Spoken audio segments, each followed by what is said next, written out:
À situation exceptionnelle, des mesures exceptionnelles. Depuis la notification du premier cas du coronavirus au Tchad en date du 19 mars 2020, le gouvernement sous l'impulsion du président de la République, Idriss Déby Itno, a vigoureusement réagi à travers des mesures aussi sécuritaires que sociales. Il faut absolument venir en aide aux ménages défavorisés de la société. Il y a exactement un mois que le président de la République, dans son message à la nation du 14 avril, a annoncé des mesures salvatrices pour surmonter la crise de la Covid-19. Devant un tel choc, la solidarité nationale s'impose. Au moment où je vous parle, pour ce qui est de l'ONASA, nous avons les deux situations. L'ensemble des populations à qui il faut assurer un appui pour la sécurité alimentaire dans les zones traditionnellement déficitaires et une évaluation des gens qui, dans le reste du pays, qui généralement n'ont pas de problème de déficit alimentaire, mais qui, du fait du coronavirus, vont avoir des difficultés pour acquérir des vivres.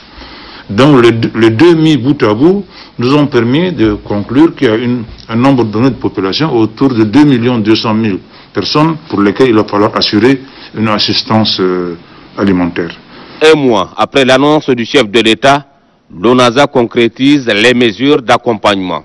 Le chef de l'État, le 14 avril, donc il y a un mois jour pour jour, a annoncé que, en ce qui concerne le secteur alimentaire, que 25 milliards seront mis à la disposition de l'ONASA, dont 5 milliards sur fonds propres de notre pays, pour pouvoir faire face à cette situation.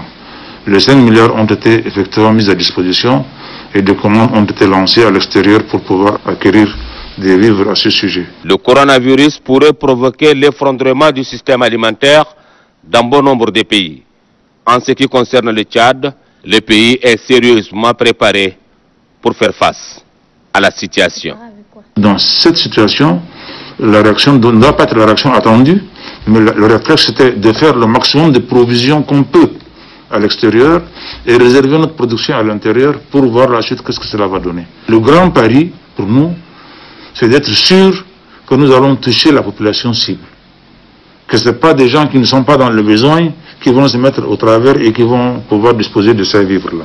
Al-Saïd Gamarsilek rassure que les opérations de distribution de vivres aux vulnérables, comme l'a annoncé le président de la République, débuteront la semaine prochaine.